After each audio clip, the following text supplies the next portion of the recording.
mga kababayan, talakayin natin itong impeachment. Mayroon impeachment na hinain ng Kongreso diyan sa Senado. Balita ko, nabasa ko kanina na sa July 29 yung mga trial. Ngayon, ang napapansin natin ito rin ay makikita natin na itong Defense Council, may mga pinail sila ng comment ng motion sa kanilang order ng impeachment court na nag-submit sila ng gusto nila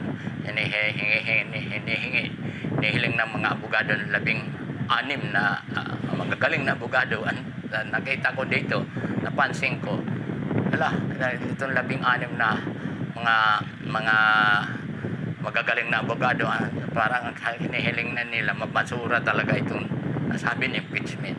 Pero ako hindi naniniwala na mababasura. Kaya lang, ang problema dyan, ang technicality, kasi talagang maaaring humaba itong nasabing proseso. Sapagkat kung mangyayari, based on the technicality, magsasagutan ng magkabilang panig ang prosecution at ang Defense Council, ay talagang hahantong yan sa akin, pagamat hindi pa nangyayari yan, hahantong yan kung questionin maaaring may mag-question yan sa Supreme Court, o kaya may mag-file ng mandamus na hindi na kailangan ay i-trial na talaga. Pero pag ganun, hahantong yan sa Supreme Court kung hindi makakapag-decision ng impeachment court. Kaya ang impeachment court, kaya lang tinitingnan, kaya mapapansin na tayo na binigyan sila ng mag-comment mga magkabilang panig. At ito naman prosecution, pinapag-comment. Hindi ko alam kung nag-comment na sila ng sabi kasi yan naman ay proseso talaga. Proseso yan, pero nakikita natin na talagang may kanya-kanyang style yan, technical, mga kagalingan. Kaya lang, nakikita natin ang sinasabi, motion to dismiss. Tingin natin ay hindi ito madidismiss.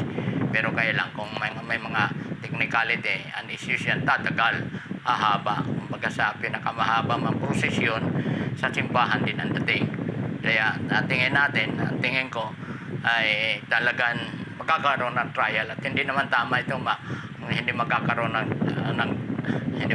ng trial para malaman talaga ano ba ito, totoo ba ito o wala. Kaya ako naniniwala nga magkakaroon ng trial ito, maaari nga lang magiging mahabang proseso ito, hahantong nga itong sinasabi natin, maaari ito